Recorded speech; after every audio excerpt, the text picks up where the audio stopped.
Olá, olá, pessoa! Seja muito bem-vindo, seja muito bem-vinda à regravação da live 001 do Domínio Áudio. Como escolher o computador do seu home studio.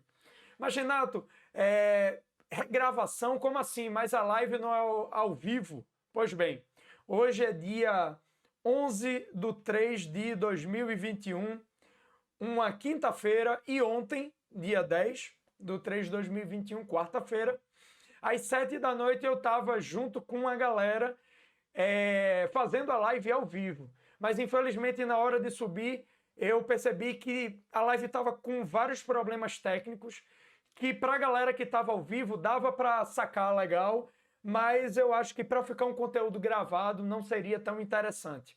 E aí eu tinha duas opções: ou engavetar essa live, né, tirar ela do ar, deixar como privado, ou regravar. E eu optei em regravar essa videoaula porque o conteúdo ficou muito bom.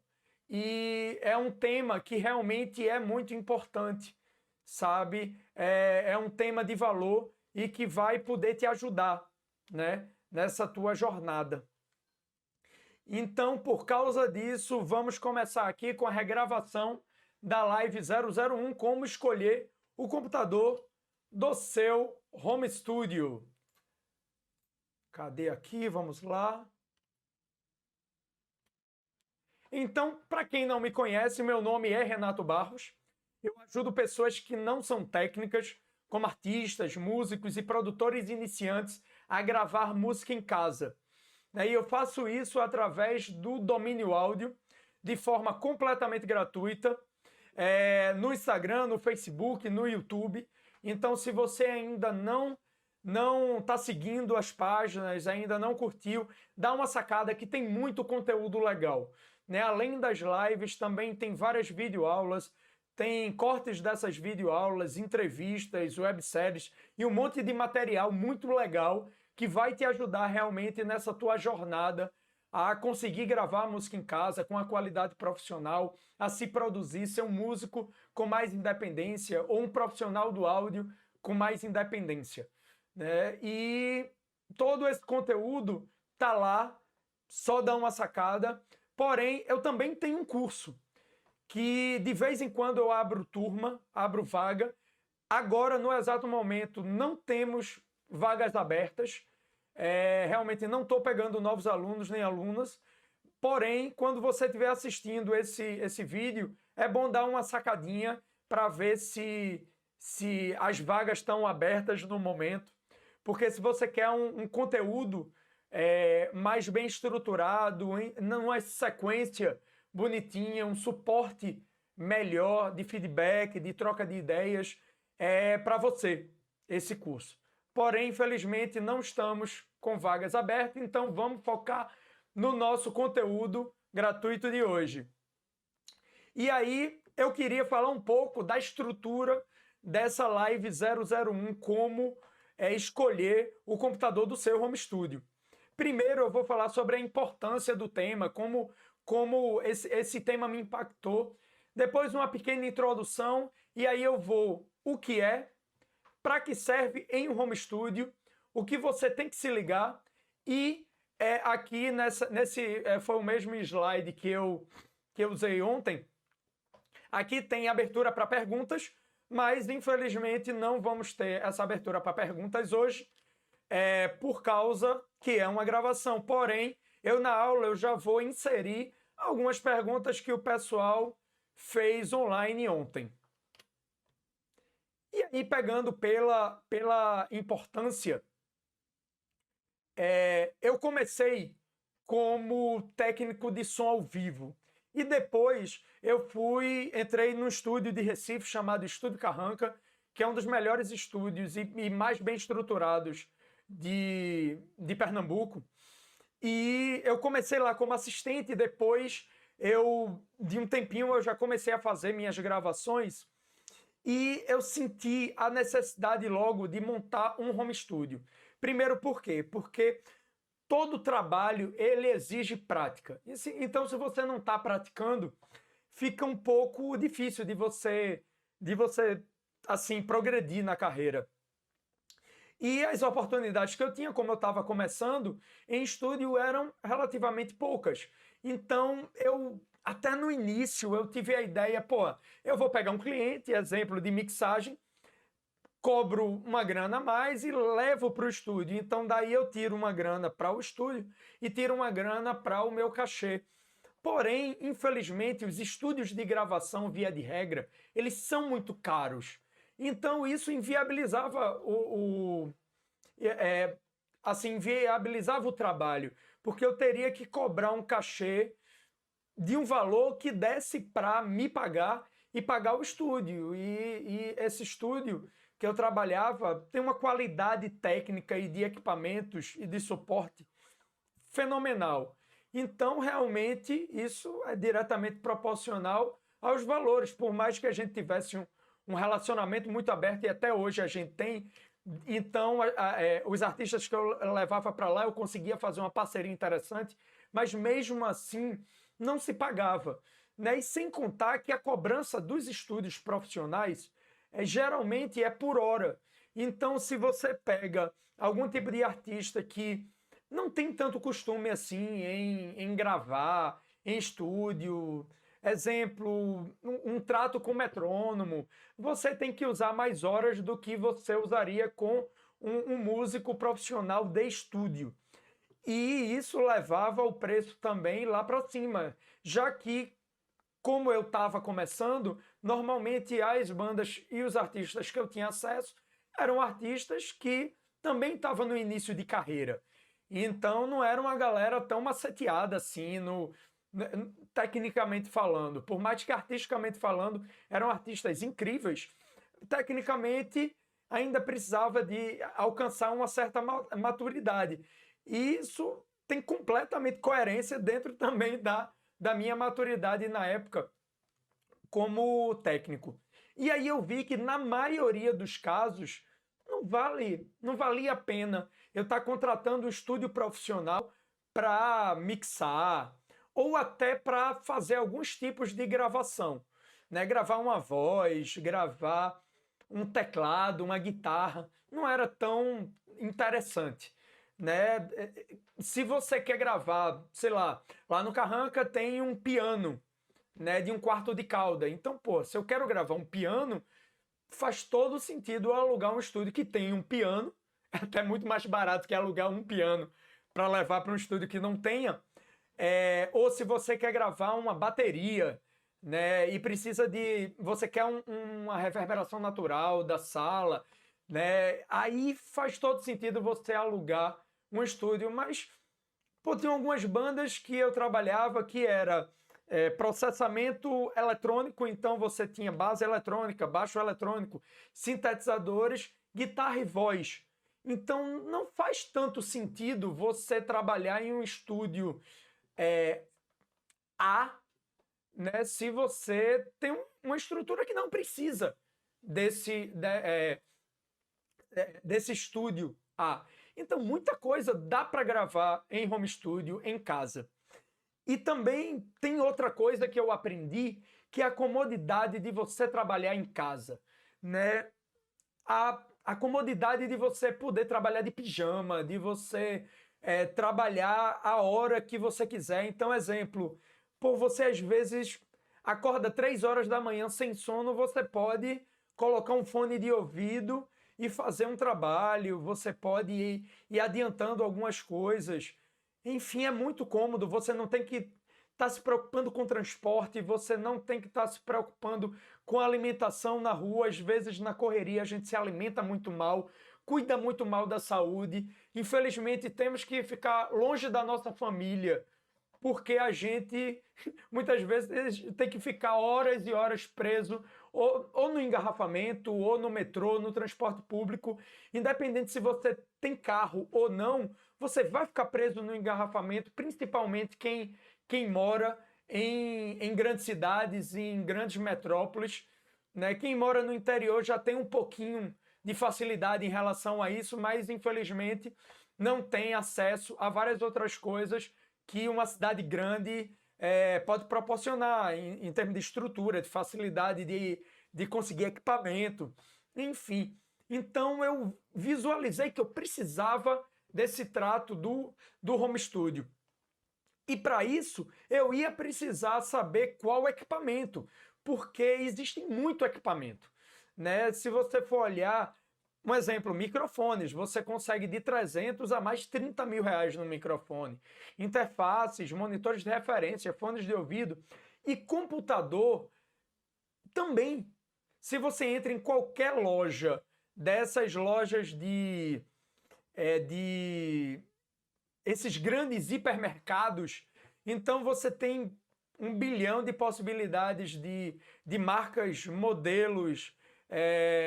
Você consegue comprar pela internet. Hoje em dia os marketplaces estão muito fortes, então muita coisa você nem precisa ir numa loja física para poder comprar. Só o computador é uma coisa que tem muito e não segue um padrão, né? Então as configurações são muito diferentes, os tipos, as marcas. E aí eu tinha essa dúvida e comecei a estudar, né? Eu vim também do trato de, há muitos anos atrás, eu fiz um curso de montagem e manutenção no auge dos meus 15 aninhos de idade. Para ter ideia, eu copiei disquete de MS-DOS, então eu acho que isso entrega um pouquinho a minha idade. Mas é algo que eu me interessava e casou as coisas. E eu vejo que para você que é artista, que é músico, ou que é um produtor que está começando, essa mesma premissa que serviu para mim como técnico de som, também serve para quem é músico, para quem não é técnico, mas tem a música como trabalho, né? Não o áudio propriamente dito. Então, isso vale, porque é para você, qualquer voz que você queira gravar, você ir para um estúdio, ou chegar no estúdio profissional sem uma guia, ou às vezes você só quer mandar uma música para um parceiro, ou até você quer postar no YouTube um voz e violão, e você não consegue porque você não tem o conhecimento mínimo disso. E a ideia de uma estrutura mínima. Então, você tem como se tornar completamente independente na sua própria casa. Óbvio que se precisa de uma estrutura mínima, né? Tem muita gente por aí que diz, não, só com celular você grava uma música inteira e pode concorrer a um Grammy.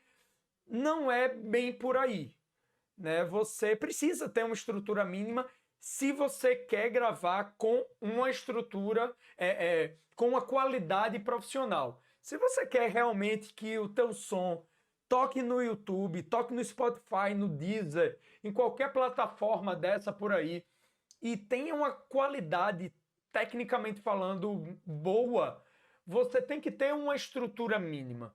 É meio complicado. Hoje, infelizmente, os nossos aparelhos são limitados. Eles hoje são realmente computadores de mão, mas levam um certo limite. Então você tem que saber essa estrutura mínima que você precisa, já que a tecnologia está muito acessível. Antigamente, era muito complicado. Se você pegar como paralelo o módulo da Apollo que chegou na Lua, tinha a mesma quantidade de processamento de dados que hoje uma calculadora científica tem, que você compra em qualquer loja chinesa, você compra. Imagina um smartphone como esse. Então, assim, realmente a tecnologia aumentou, e se você extrapola isso do smartphone para um notebook, um desktop, interfaces, microfones, realmente você consegue fazer coisas muito, como é que eu posso dizer,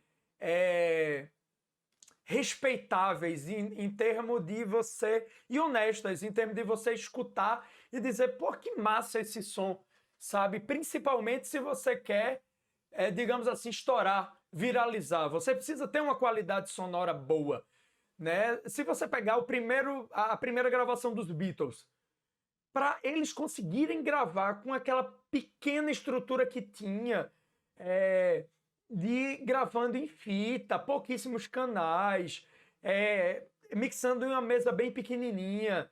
E o que você tem no home studio hoje, você consegue ter uma qualidade sonora muito melhor na sua casa do que os Beatles tinham naquela época. Então a ideia é realmente você aproveitar isso. Porém, um dos segredos em questão é entender as limitações que você pode ter no seu home studio. Então, no home studio você pode gravar muita coisa, você consegue gravar uma voz com uma qualidade muito boa, você consegue gravar instrumentos de linha com qualidade muito boa, alguns instrumentos acústicos, porém você não vai conseguir gravar uma orquestra, você não vai conseguir gravar um coral de, sei lá, 30 pessoas, dependendo se sua casa for realmente uma mansão. Mas como infelizmente não é a realidade da maioria das pessoas, é interessante saber até onde você pode ir e até onde você não pode ir. A Billie Eilish mesmo, ela gravou todo o seu disco, que ganhou mais de 5 Grammys, se eu não me engano 7 Grammys, me falha a memória agora, mas ela passou rapa no Grammy e gravou tudo em casa. Óbvio que foi mixado no estúdio profissional, por realmente profissionais renomados de mixagem, de masterização.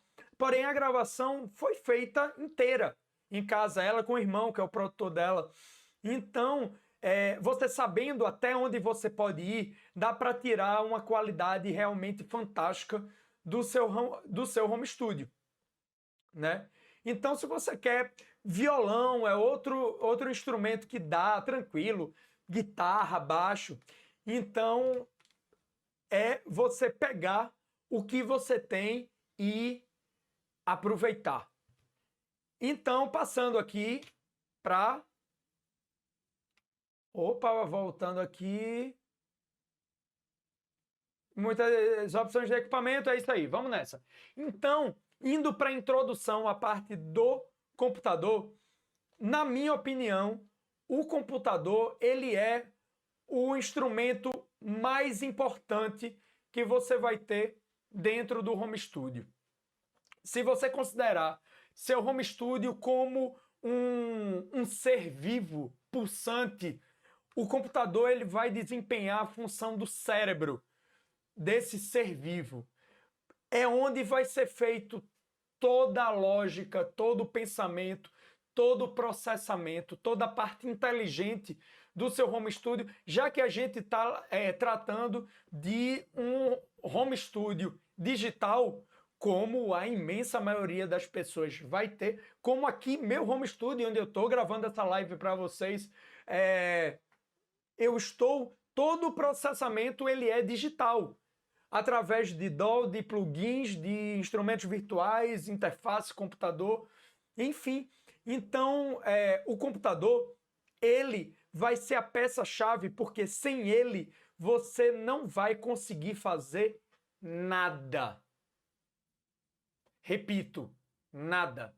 Você consegue gravar com um computador, sem ter microfone que eu falo, microfone profissional, condensador, dinâmico, você consegue gravar sem interface de som, só com a plaquinha de som que vem integrada dentro do seu computador. Você consegue gravar sem fone de ouvido, você consegue gravar sem monitores de referência, porém, sem o computador você não consegue. Ah, Renato, mas com celular eu posso fazer esse tipo de gravação. Considere o celular como um computador de mão. Ele tem processador, ele tem armazenamento, ele tem memória RAM. É um computador de mão. Ele pode ter uma tela completamente limitada, não ter teclado, não ter mouse. Até você pode integrar isso, só que aí em termos de processamento, ele já vai dando uma limitada. Esse meu aparelho mesmo, ele tem uma função que dá para você ligar numa tela com teclado e mouse e funciona. Dá até para fazer algumas edições limitadas, até algumas coisas de vídeo, mas eu particularmente não recomendo. eu colocaria, se você quer gravar com qualidade profissional, é interessante você não usar o celular, você ir para o computador. Minha nossa, não sei se tá dando para captar, tá tendo umas trovoadas imensas aqui, mas eu não vou parar essa gravação, vamos nessa.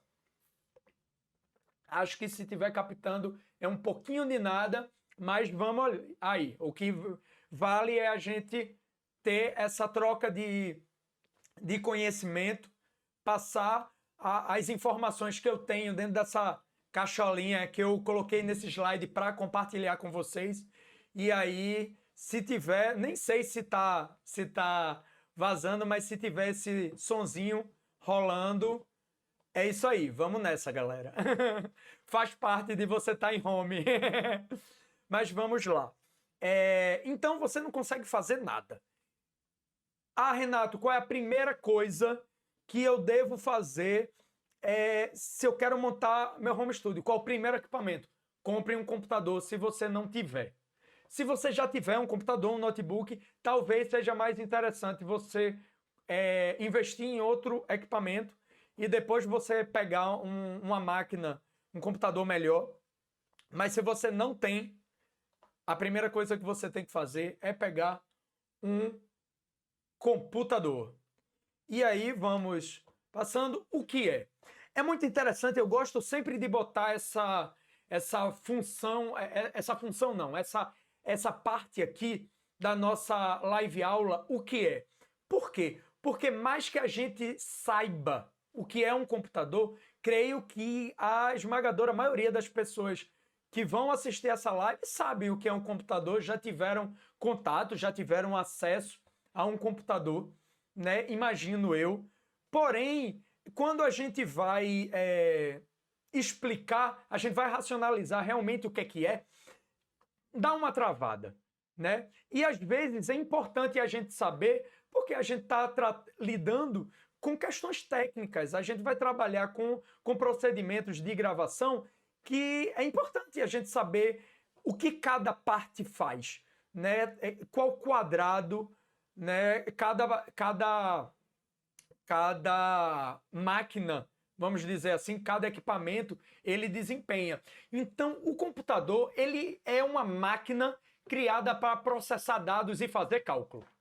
Então, quando ele foi criado, há muito, muito tempo atrás, numa galáxia muito distante, era basicamente uma calculadora gigante. E depois, através dos cartões perfuráveis e assim, se você tiver curiosidade de dar uma sacada nisso, pô, saque que é algo muito, muito interessante de saber. Eu sou um tanto nerdzão, gosto de sacar umas coisas um pouquinho diferentes, então eu acho bem interessante, sabe, dar uma sacada. Mas, continuando, essa máquina antigamente era do tamanho de uma sala. E não era uma sala, sei lá, tipo o meu home studio, que é pequenininho. Não, era uma sala muito grande. E praticamente um andar, né? Porque realmente era um equipamento analógico, com válvulas. Ele precisava ser grande. Então até tem uma curiosidade, quando... Não sei se vocês usam essa nomenclatura, mas quando um computador está com algum problema, um programa dá algum problema, a gente diz, esse computador está com algum bug. Bug significa inseto em inglês. E antigamente, os computadores, como eram imensos, um dos primeiros computadores deu pau. E a galera não sabia qual era o problema, quando foram lá olhar, tinha um inseto grande, tipo um besouro, um tipo de besouro, enfim, estava lá e estava atrapalhando o funcionamento. Então tiraram ele e disse que tem um bug. Por quê? Porque esse equipamento era quentinho e o inseto queria se aquecer. Então, por isso, para ter ideia do quão grande era um computador naquela época. Mas hoje em dia ele cabe numa mochila ou até no nosso bolso, se a gente englobar os smartphones, mas tratando de computador mesmo, cabe numa mochila, como os notebooks. Então e o que cabe dentro da sua mochila é muito, muito mais potente do que qualquer computador de antigamente que cabia dentro de uma sala, sabe? Então é muito importante a gente ter ciência do que a gente tem na mão e o que a gente pode utilizar para a gente conseguir executar o que a gente quer. E aí, para que serve dentro do estúdio? Como eu tinha falado que o computador ele foi criado para processar dados, então ele dentro do seu home studio também vai servir para processamento. Ele vai fazer todo o processamento das informações e armazenamento de tudo que você estiver gravando. Então, você vai gravar um violão, essas informações vão ser processadas, né? E vai ser guardada dentro desse computador. Então, você vai usar esse computador no home studio para gravação, para edição, para o processo de pós-produção também, no caso, mixagem, fazer equalização, compressão, colocar efeitos como reverb, chorus, phaser, flanger, enfim, tudo isso você vai fazer a partir do seu computador, até a masterização, que pode ser considerada a última etapa dentro do processo de produção musical. Hidrataçãozinha aqui é importante. E principalmente que eu já sou rouco por natureza e falando engatado, e até na gravação é bem interessante porque na live eu ainda olho um chat, olho uma coisa, olho outra e aí respondo, então tem mais pausas, e aqui só eu mesmo fica mais corrido, mas vamos nessa. Então o computador no seu home studio também vai servir para a instalação da sua DAW. Para quem não sabe, DAW é Digital Audio Workstation. Opa, deixa eu voltar aqui. É Digital Audio Workstation. O que seria isso? É a sua estação de trabalho de áudio digital.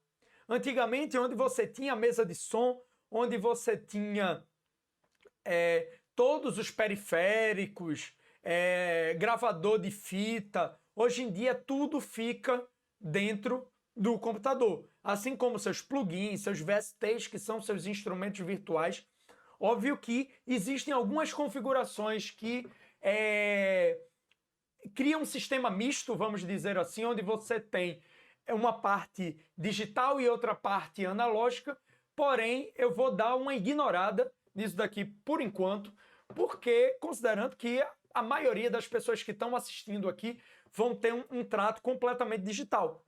E também, além disso, você vai fazer a operação da sua DAW. Então, na hora de você clicar num botão, de você subir um fader, vamos dizer assim, você vai fazer através do seu computador, ou com o mouse, ou com a controladora MIDI que esteja controlando o seu computador, mas basicamente você vai usar seu computador para fazer a operação. Então, insertar os plugins, no caso, como se for os plugins emulando os periféricos analógicos, você vai enviar mandada para fone de ouvido. Então, tudo que você for fazer de operação, você também vai fazer na sua DAW.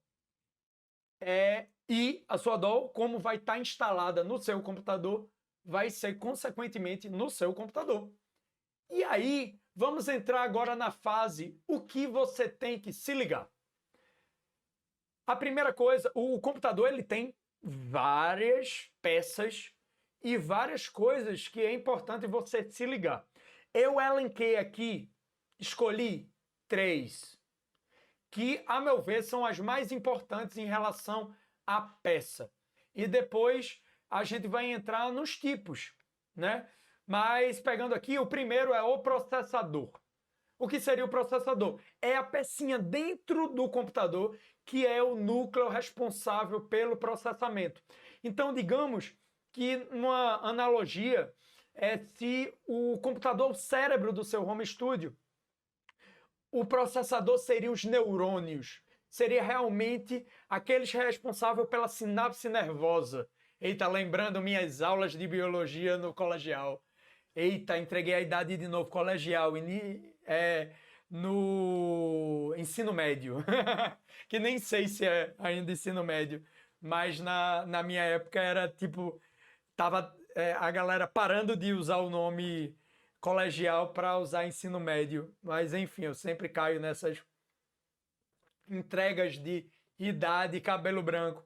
Até um pequeno adendo, estava conversando com o Luan, que é um querido parceiro meu dentro do domínio áudio, e aí a gente está fazendo a parte de tratamento de cor, até o Vinícius, que é nosso editor, tá no corre de tratamento de cor para as videoaulas, e aí eu mostrei o tratamento de cor e o Luan, pô, Renato, eu gostei da cor, tá muito bonita, mas tá parecendo que você tá mais velho, tem os cabelos brancos na barba. Aí eu virei para ele e disse, meu amigo, eu tô ficando velho, tem cabelo branco na barba. Antigamente era um, agora são vários. Não sei se tá dando para perceber por aqui que a iluminação para as lives, eu trabalho com uma iluminação um pouquinho mais reduzidinha, mais aconchegante, vamos dizer assim. Mas nas videoaulas eu uso por 4 pontos de luz, uma de um lado, outra do outro, outra atrás, outra na frente, um ring light na frente. Então realmente aparece todos os detalhes de cabelos brancos, mas é bom. Significa que eu estou vivo. Mas vamos lá. Então, voltando, o processador ele é responsável por esse processamento. Então, dentro do processador, o que é interessante você sacar? Primeiro, o tipo do processador. Basicamente, no mercado, existem duas marcas, a Intel e a AMD. Pode ser até que existam outras, eu realmente para computador desconheço, mas se existir, são modelos para servidor, umas soluções muito mais parrudas. Para a realidade da gente, basicamente a gente vai encontrar no mercado essas duas soluções. E a Intel tem os modelos i3, i5, i7 e i9, e a AMD tem o Ryzen 3, 5, 7 e 9. Basicamente, eles são concorrentes. O i3 concorre com o Ryzen 3, i5 com o Ryzen 5, i7 com o Ryzen 7 e i9 com o Ryzen 9. Então, uma coisa que é se ligar, eu não vou entrar a fundo em detalhes disso daí, porém, uma coisa importante para você se ligar é quanto maior o número, melhor o processador. Então, se você tiver comprando um computador que o i3 está mais ou menos o preço do i5, opte pelo i5. Ah, eu estou querendo pegar um Ryzen 7, mas está mais ou menos o preço do i3. Basicamente, o AMD seria uma solução mais interessante. Salve algumas aplicações muito específicas, que não é o caso da gente, né? Ele vai servir. Então, isso é uma coisa. E outra coisa que até eu falei na live de ontem, passando aqui para o nosso bloco de notas, outra coisa interessante e importante para você se ligar em relação ao processador é a geração. Tá pequenininho aqui, deixa eu dar uma aumentada no nosso tamanho aqui. Opa, eu acho que agora tá de boa. Então, você pegando tanto os Intel quanto o AMD, tem várias gerações. Então, os processadores da Intel, que é o que eu uso, então eu tenho mais conhecimento de causa, ele tem primeira geração, segunda... Não, segunda-feira não, corretor. Esse corretor ortográfico sempre trollando a gente. Deixa eu ver se ele vai na... Agora sim. Terceira. E aí ele tem, vamos dizer, 3 pontinhos e a última é a 10ª. Então tem a primeira, segunda, terceira, quarta, quinta, sexta, sétima, oitava, nona e 10ª geração. Os AMD também têm várias gerações, porém eu não tenho de cabeça quais são essas gerações, mas digamos que você vai pegar um computador que tem um processador de 10ª geração, ele vai ser melhor do que um de nona e um de 7ª. Tem um computador que ele tá muito legal, mas é 5ª geração. No Mercado Livre, dependendo da situação, tem uma galera meio espertinha querendo vender uns computadores fora de linha aí para a galera que, infelizmente, não tem o conhecimento e aí, às vezes, é passada para trás. Mas, a partir dessa trocada de ideias novas, essa galera vai ter que quer passar esses gatos por lebre no Mercado Livre, vai ter um pouquinho mais de dificuldade. Então, exemplo, tem um computador com preço ótimo, mas o processador ele é 5ª geração, já está na 10ª. Então, quer dizer que esses processadores antigos, eles são muito, muito, muito mais lentos do que os processadores novos. Então, um exemplo, é muito melhor você pegar um i3 de 10ª geração do que um i7 de 8ª geração. Por exemplo, então, Renato, mas você acabou de dizer que o i7 é melhor que o i3? Sim, dentro da mesma geração. Então, se você está com gerações, como é que eu posso dizer, mais novas, essa ideia, ela se perde um pouquinho. Então, é interessante você dar uma olhada na internet e comparar os dois. Existem vários materiais comparativos que vão poder te ajudar nisso daí. Então, porém, via de regra, Renato, eu realmente não saco de computador e eu queria meio que uma receita de bolo. O que eu te aconselharia? Pegue um i5, ele já vai ser bem legal. O i3 ele é bem limitado e o i7 geralmente é bem mais caro. Você tem que pegar um computador gamer, um computador realmente mais parrudo, que cá entre nós, se você tem bala na agulha, financeiramente falando, para fazer isso, o faça. Porém, se você está trabalhando com um custo-benefício, que praticamente é o que todos e todas nós fazemos, inclusive eu, né, independente da grana que eu tenha disponível, eu vou usar a cabeça e o custo-benefício, a ideia de custo-benefício, sabe? Do que vale mais a pena. Porém, sempre tentando extrair o melhor que eu consigo dentro daquela grana. E em termos de custo-benefício, o i5 é uma máquina muito legal. E você pega ele da geração mais nova possível. Cabe mais um? Opa, coube não. Então só coube um. Então a geração mais nova possível. Tendo isso em vista, você não vai ter dor de cabeça. Então vamos voltar aqui para a nossa apresentação. Apresentação agora. Então, deixa eu trocar aqui, que eu troquei de ladinho. Então vamos prosseguir. Massa. Depois do processador, a segunda coisa, em termos de peça, que você tem que se ligar é na memória RAM. O que é a memória RAM? É onde fica todos os programas que estão sendo usados naquele momento. Então, digamos que você liga seu computadorzinho, beleza, aí você abriu uma aba do Google Chrome. Que legal, estou aqui vendo uma aba do Google Chrome. Depois você abre outra aba, outra aba, outra aba, e daqui a pouco você está com 20 abas abertas, então ele considera como se fossem 20 programas abertos. O termo técnico mesmo seria instâncias, mas se liga em programas. Ao invés de ter um programa aberto, você teria 20 programas abertos. Então, tudo isso vai estar na sua memória RAM.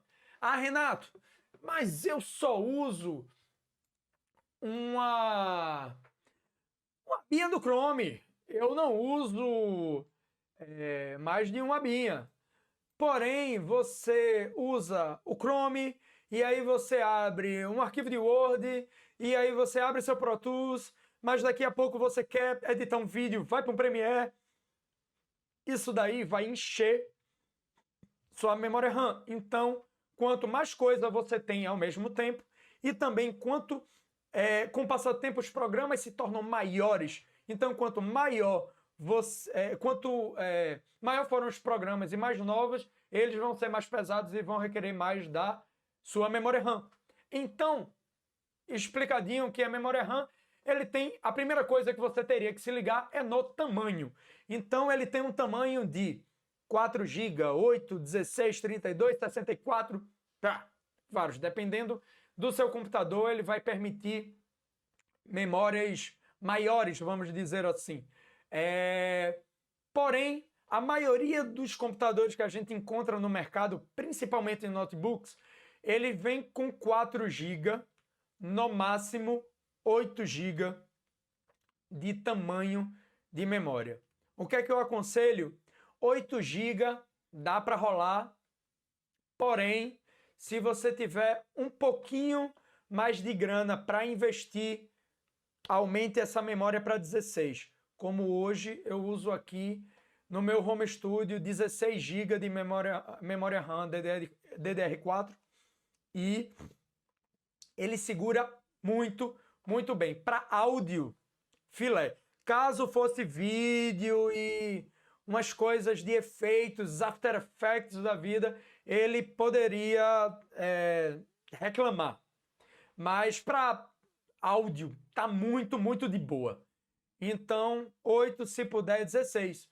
Outra coisa que você tem que se preocupar é barramento.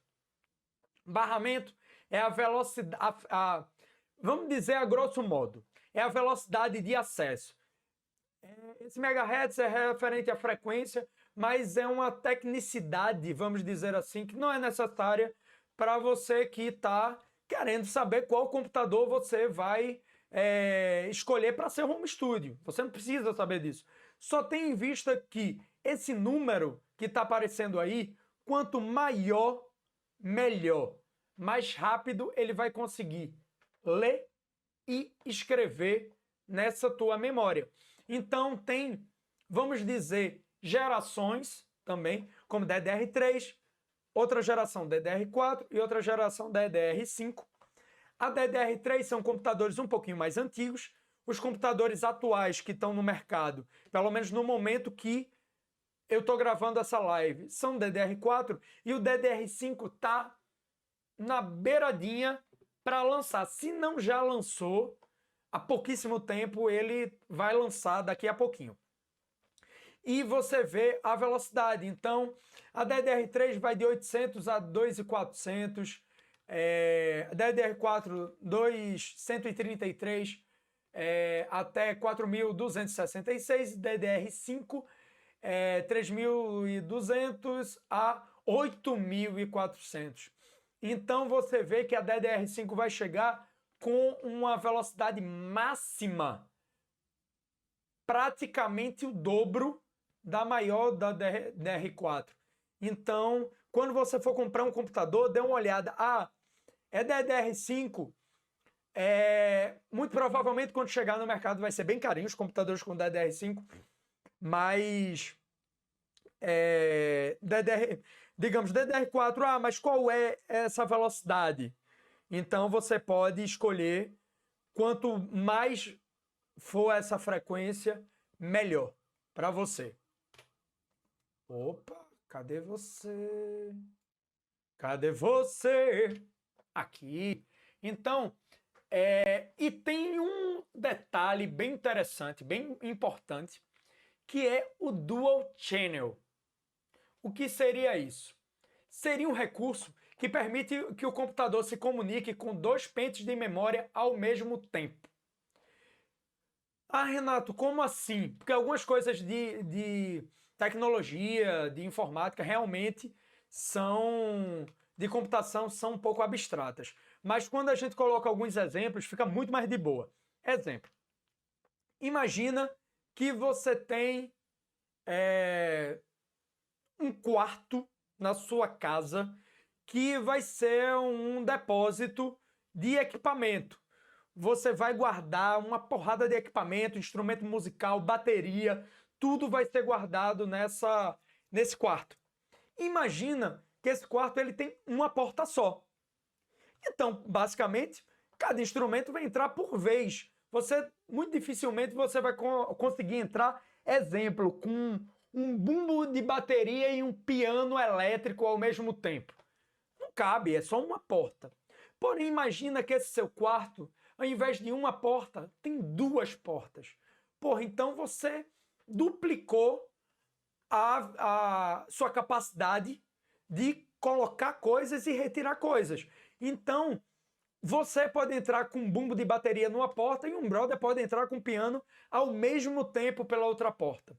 E é exatamente isso que acontece com as memórias. Então, quando você tem o Dual Channel, o computador consegue acessar tanto para escrever informações, no caso, colocar, ou ler informações, no caso, tirar da sua memória. Então, a velocidade dela é como se fosse multiplicada por 2. Porém, tem um detalhezinho muito importante. Para você ativar isso daí, você tem que ter duas memórias iguais. Iguais, exatamente iguais. Mesma marca, mesmo modelo, mesmo barramento, que é aquela velocidadezinha de frequência, e mesmo tamanho. Exemplo, meu computador aqui, ele veio com 8 GB. E aí eu ia tirar esse 8 GB e colocar 2 pentes novos. E eu consegui um cara no sul que tinha um computador igual que quebrou e ele estava vendendo as peças. E, por coincidência, era a mesma marca, mesmo modelo, mesmo tamanho, mesmo serial, era mesmo lote, era perfeito. E aí eu comprei no Mercado Livre só essa e hoje eu tenho 16 GB de RAM. Se eu não achasse esse cara, eu compraria 2 pentes novos e esse outro pente eu deixaria de reserva, eu venderia, mas não funciona se você tem uma marca A e uma marca B, mesmo que seja o mesmo tamanho. Ah, mas eu tenho o da marca A é 4 GB, DDR4 2133 e o outro também não vai funcionar. Porém, é bem legal você ter isso, principalmente quando tratamos de dados, porque ele tem muita coisa, muita informaçãozinha para ficar lendo e escrevendo na sua memória RAM. Passando para o próximo ponto de peça dentro do computador, antes da gente ir para a parte mais geral do computador propriamente dito, uma coisa que você tem que se ligar, armazenamento. O armazenamento é o chamado HD, onde você vai gravar seus arquivos, seus programas, seus jogos e todo tipo de conteúdo. Eita! Mas qual é a diferença entre esse armazenamento e a memória RAM? Porque a memória RAM é o que você está usando naquela hora. E o HD é o que você usa para sempre. Num comparativo seria sua memória recente e sua memória antiga. Sabe aquelas situações que às vezes você se lembra do seu aniversário de 7 anos de idade, a roupa que você estava vestido, mas você não se lembra do que você comeu no café da manhã de hoje. É isso. Então, nesse caso, sua memória RAM está com probleminha. E seu HD está funcionando muito bem. Mas também tem alguns casos que você se lembra perfeitamente do dia de hoje, mas não se lembra daquela festa que você foi há 2 anos atrás. Então, quer dizer que seu o HDzinho da sua cabeça pode estar com algum bad block aí. Mas, progredindo, tendo ideia da diferença, fica mais fácil da gente enxergar o que cada coisa é. Então, esse armazenamento é onde baixei um filme. Bem que hoje em dia é um pouco mais difícil a gente baixar filme com as empresas de streaming, que tem por aí várias no mercado. Porém, se você quer um filme mais específico, um filme de arte, uma coisa mais complicada, menos blockbuster, é mais difícil de você achar. Então, geralmente você tem que baixar ou numa língua mais diferente, um disco mais antigo ou de um artista mais lado B. Tudo isso você vai gravar nessa forma de armazenamento. Todos os seus programas, enfim, tudo. Inclusive seu sistema operacional. E aí, quando você liga o computador, parte dele vai para a memória RAM, para o que está sendo usado naquela hora vai ser pela memória RAM e não pelo seu armazenamento de HD. Então, basicamente, existem dois tipos de armazenamento. O primeiro é esse que eu estou falando, o HD, que é o disco rígido, também conhecido como disco magnético. Então, ele é uma forma de armazenamento mais antiga e, consequentemente, como toda tecnologia, via de regra, toda tecnologia mais antiga é uma tecnologia mais barata. Então, você consegue quantidade de armazenamentos por preços mais interessantes nesse tipo de armazenamento. Então, você tem 1 tera, 2 tera, enfim, 4 tera. E a velocidade dele são velocidades muito baixas. Aqui eu coloquei 5.400 RPM, 7.200 RPM. O que é isso? Rotação por minuto. Porque é um disco. É como se fosse um disco de vinil, onde você está gravando dentro desse disco. Porém, ao invés de ser um disco de vinil, é um disco metálico. Deixa eu até colocar aqui. Na aula de ontem eu coloquei esse exemplo HD para dar uma sacada na imagem. Perfeito. Foi exatamente essa daqui que eu usei. Deixa eu mostrar aqui, tentar. Cadê? E uma nova guia. Pronto! Isso daqui é um HD aberto por dentro, né? Ele aqui você vai ver ele fechadinho, porém, quando você vem para cá, ele é aberto. Então, é um disco magnético, onde se tem um bracinho que fica escrevendo as coisas. Então, isso gera alguns problemas. O primeiro problema, voltando aqui para a nossa apresentação, o primeiro problema é que esse tipo de equipamento ele é muito, mas muito sensível.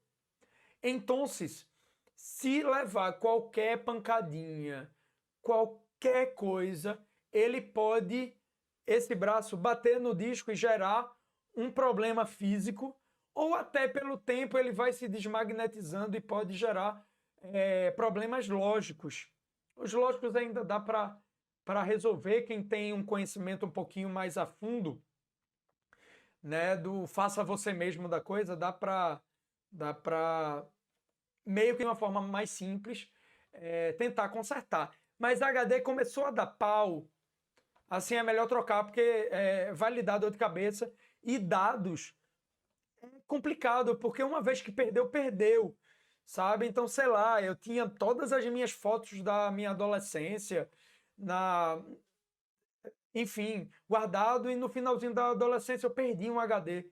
E hoje eu, caramba, não tenho praticamente foto da minha adolescência, né?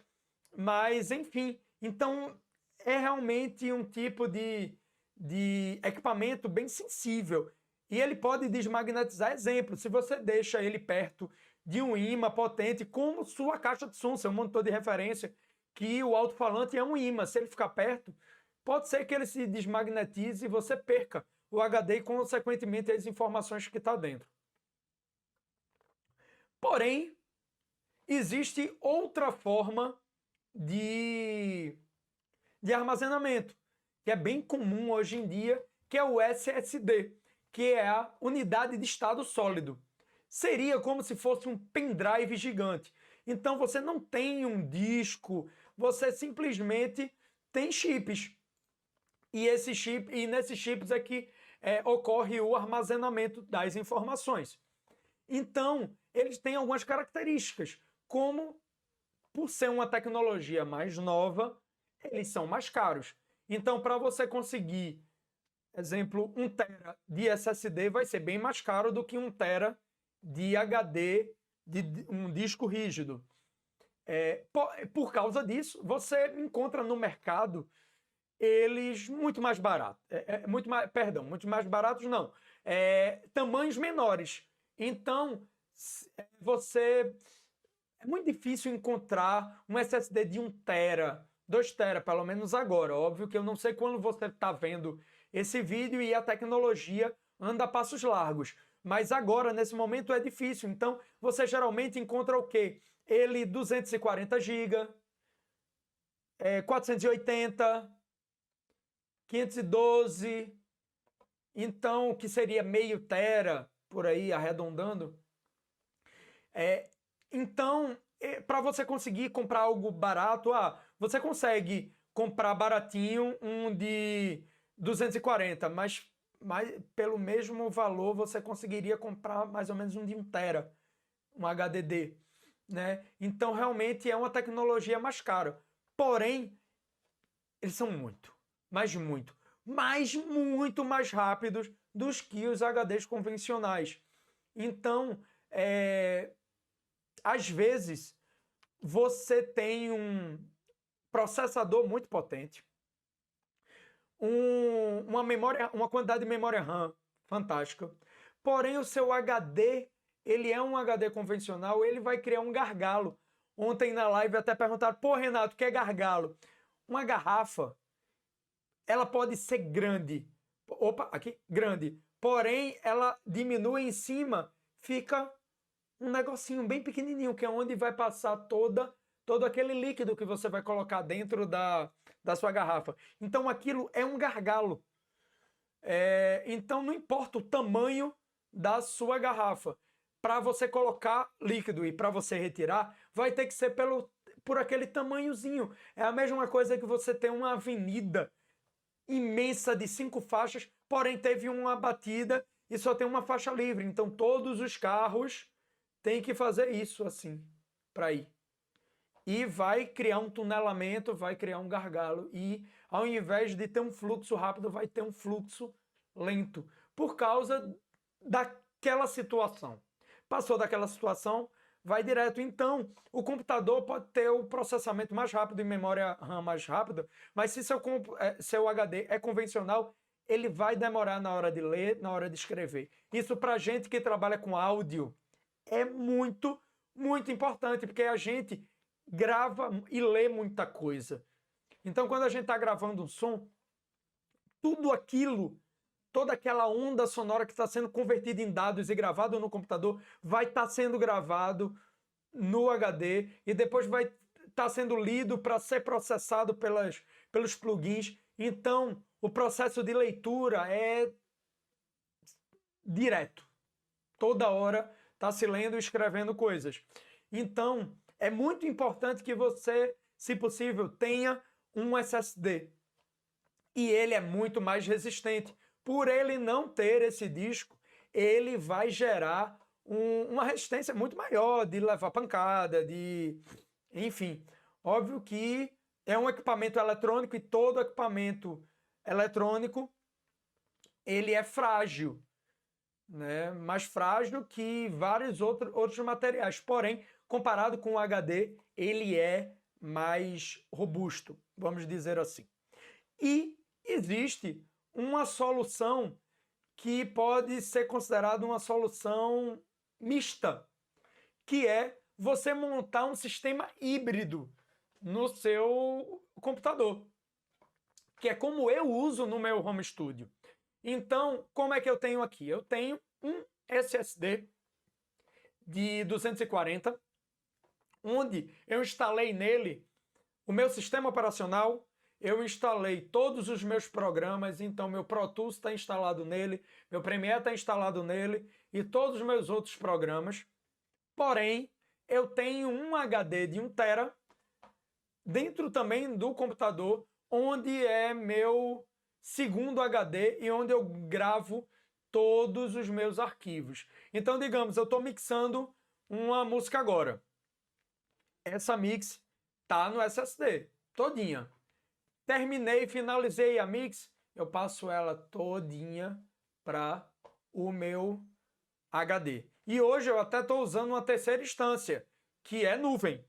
Né? Eu tenho um HD externo aqui para desafogar esse da minha máquina, mas hoje eu estou subindo tudo para nuvem e é uma outra forma de armazenamento, mas eu não vou entrar tanto em detalhe aqui, porque é uma coisa extra à escolha do seu computador. Então, não vai impactar tanto. Qualquer computador você vai ter acesso a isso.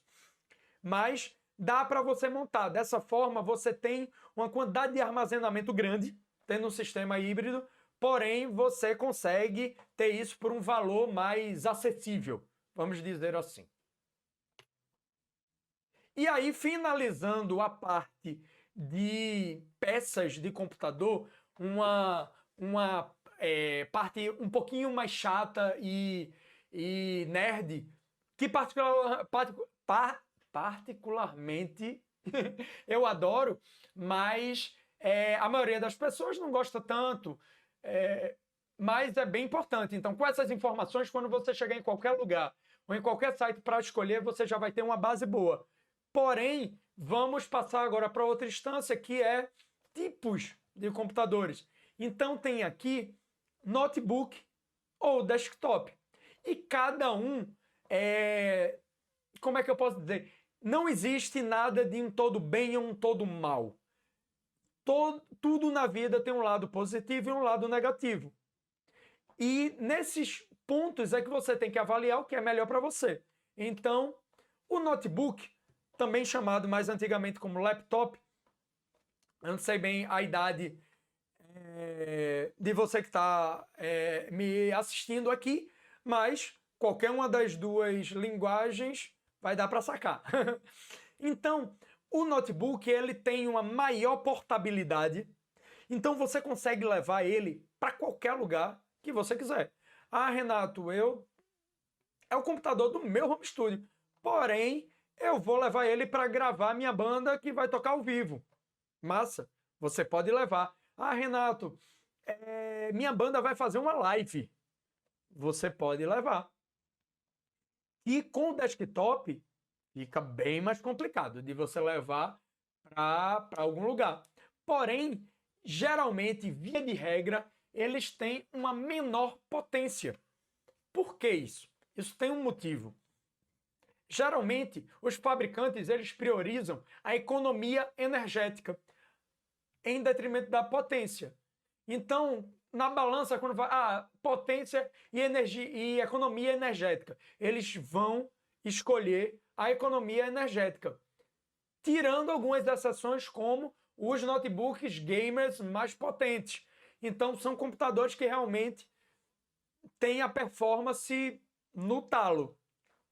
Porém, a maioria dos computadores de notebook que a gente vai encontrar no mercado vai sacar um cuidado maior nessa parte de economia energética. Por quê? Porque todo mundo gosta de um notebook. Deixa eu dar só uma ajeitadinha aqui. Opa! Beleza? Vamos continuar. Então, às vezes eu fico me mexendo, aí o aramezinho fica batendo aqui no peito e dá umas agoniazinhas. Mas vamos continuar. Então, todo mundo gosta de uma bateria que dure muito. Então, geralmente, propaganda tem... esse computador ele tem uma autonomia de 6 horas, de 8 horas. Ninguém gosta de um computador que vai ter uma autonomia de 15 minutos. Por causa disso. Então, eles toram um pouco do processamento para esquentar menos, gastar menos energia e, consequentemente, sobrar mais bateria. Ele, via de regra, também vai ter uma tela menor do que você teria num desktop. Geralmente você tem 13 polegadas, 14, 15, Quando vai para 17 já é um notebook assim gamer, uma coisa, um Mac específico. O que a maioria do mercado que a gente tem é a média de 14 polegadas. Isso vai gerar alguns problemas. Então, quando você tiver, sei lá, gravando muitos canais, vai lhe dar um certo problema, né? Principalmente se você tiver no espaço físico fixo, vamos dizer assim, como teu home studio. E aí ele também tem pouca possibilidade de upgrade. Basicamente o que você vai alterar no seu notebook é memória RAM e armazenamento. Ponto. Muito difícil você vai conseguir trocar ou inserir uma placa de vídeo, trocar o processador, placa-mãe, enfim.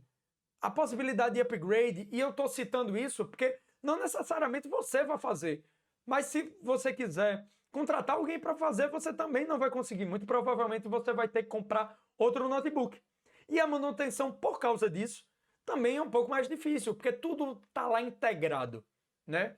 Tudo está bem juntinho, então fica mais complicado, não é qualquer pessoa que mete a mão e vai funcionar. E às vezes, quando alguma coisa dá problema, você no desktop é uma placa que você retira, aí não, é um chip que está lá soldado, às vezes você tem que desoldar aquele circuito integrado para colocar um novo, soldar de novo. Não é todo mundo que sabe fazer isso e que tem o equipamento necessário para fazer isso. E aí a gente vai para o desktop, também chamado de computador de mesa ou de gabinete. Então ele tem zero portabilidade. Zero portabilidade é porque particularmente eu nunca vi ninguém levando um gabinetezão no ombro com monitor, com teclado e mouse para algum trabalho externo. Pode ser até que alguém o faça na necessidade, mas independente, se fizer na coragem e se alguém que está aqui assistindo e...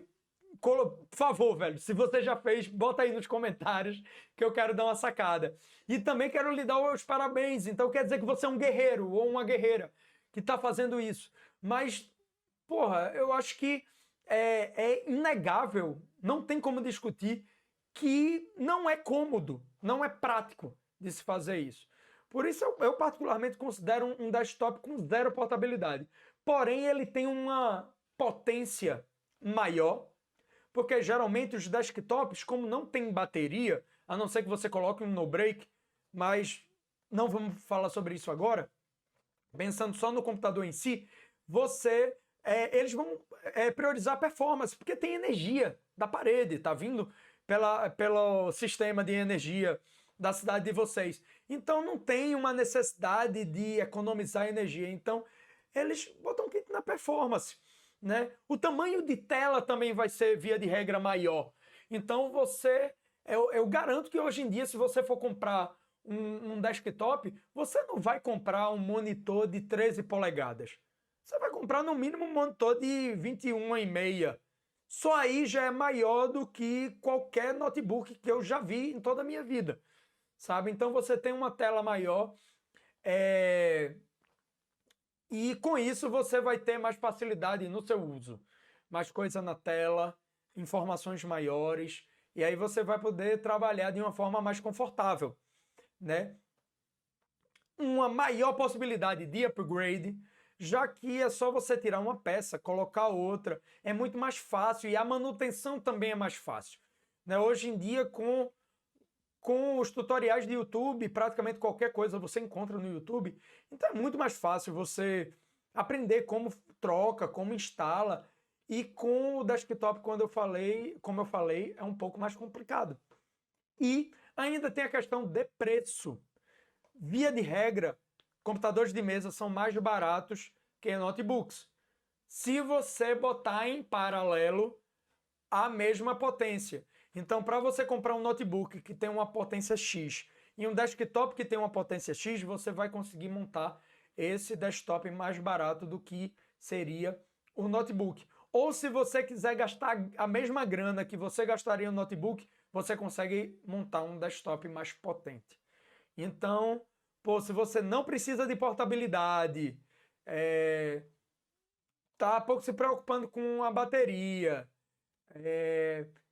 manja de um pouco de montagem, manutenção, pegue um desktop. Porém, se você prioriza a portabilidade e não está tão preocupado assim com a potência, um tamanho de tela, não vai fazer upgrade. Caso você queira melhorar ele, você vai trocar, vá para um notebook.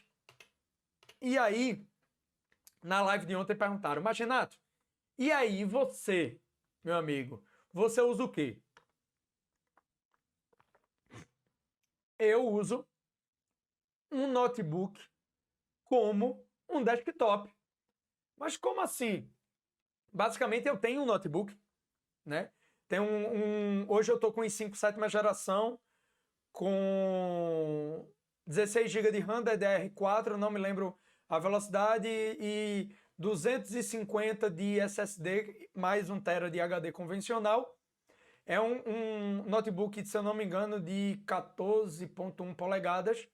Porém, eu deixo ele fechadinho aqui embaixo da minha mesa. Infelizmente, eu não posso mostrar para vocês agora, mas deixo ele fechadinho aqui ligado. E nele tá ligado o meu monitor, que é uma TV de 43 polegadas 4K. Tá ligado o meu teclado, meu mouse, interface e tudo tá ligado nele. E dessa forma, a meu ver, eu consigo ganhar o melhor dos dois mundos. Então, se eu quero ter meu trato confortável, meu trabalho confortável no meu home studio, eu consigo ter o trabalho confortável no meu home studio. Porém, se eu preciso ir fazer uma gravação ao vivo, uma live, é só desplugar os cabos, botar o computador na mochila e levar e tá resolvido. Então, é uma situação que, para mim, resolveu muito a minha necessidade e gera um jogo de cintura muito maior. Outro ponto bem importante a gente ter é Mac versus PC. Então, assim como notebook e desktop, cada um tem características diferentes, o Mac e o PC também. Então, o Mac, ele vai ser muito bom se você usa o ecossistema da Apple. Então, pô, você tem no seu home studio um iMac, mas você também tem um MacBook Pro que você leva para trampo externo, e você tem um iPhone, tem um iPad, tem um Apple TV. Você usar Mac é muito mais interessante, porque você cria um ecossistema, uma capacidade de troca de dados muito mais interessante se você tiver PC. Outra coisa é o estilo. Porra, é muito boladão. Os equipamentos da Apple são muito bonitos. Tem uma qualidade estética muito boa, tanto que pode ser considerado bem de luxo, né? De item de desejo. E outra coisa bem interessante é que tem uma segurança e uma estabilidade muito boa. Porque o iOS, tratando de mobile, e o macOS, tratando de computadores, que é o nosso foco aqui, são sistemas muito travados. Então, tanto para você, enquanto usuário final, como para quem está desenvolvendo. Então, não é tudo que dá para fazer. No Mac, as coisas ficam um pouco complicadas. É muito fácil de você ser usuário final, de você instalar e tá funcionando. Porém, se você quer configurar, meter a mão realmente, fica um pouco mais complicado. Com isso, gera uma estabilidade muito maior, uma segurança muito maior em relação a vírus, em relação a tudo. Porém, gera alguns problemas. Por exemplo, a manutenção. Se um notebook já é mais complicado que um desktop para fazer manutenção, o Mac, nossa, independente se você vai ter um iMac, se você vai ter um Mac Pro, que é o gabinete, que é muito foda, ou o MacBook Pro, a manutenção vai ser muito complicada. Sabe? Não é todo mundo que faz a manutenção, é muito difícil conseguir peça. Então é algo mais complicado. E, pegando um pouquinho do ponto anterior de bem de consumo, é muito, é muito, é muito caro.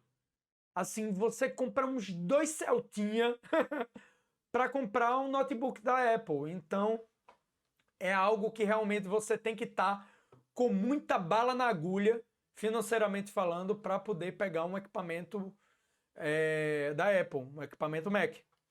E aí temos o outro lado, que seria o PC. O PC já é altamente configurável, tanto em termos de peças, hardware, como em termos de programas, software. Né? Você pode configurar, montar do jeito que você achar melhor. Você mesmo, ou você mesma pode fazer a manutenção, já que é muito mais simples de você utilizar. Tem vários tutoriais, é bem mais fácil. Fácil também de fazer upgrade, de trocar processador, de aumentar a memória, trocar HD. É muito mais fácil, né? Porém, ele é menos seguro e menos estável.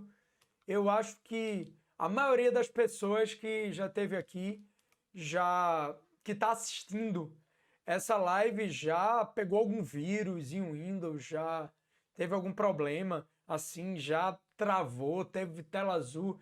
Até assim, se já pegou vírus no computador, coloca aqui nos comentários, #vírus no PC.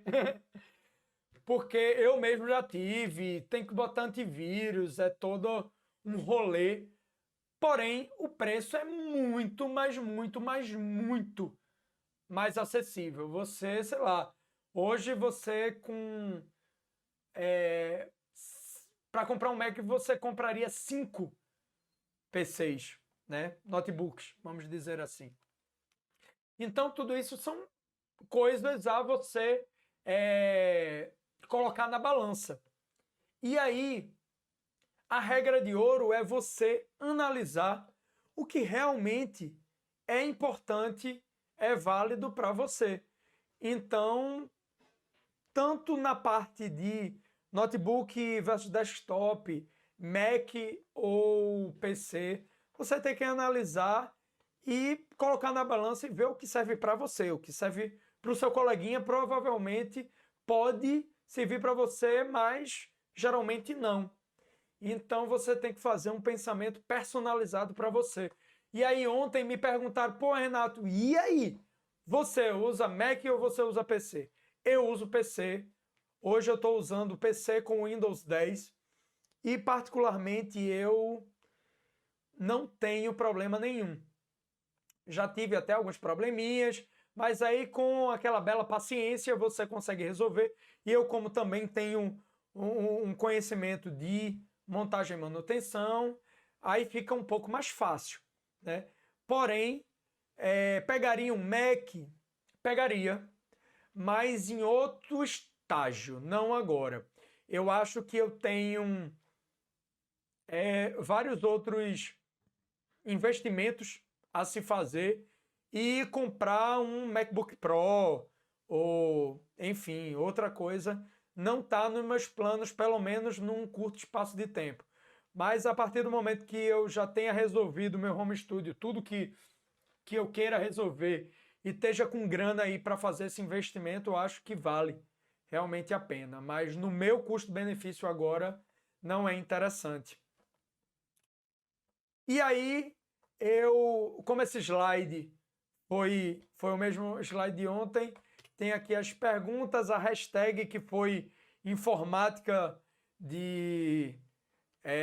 informática do Domine.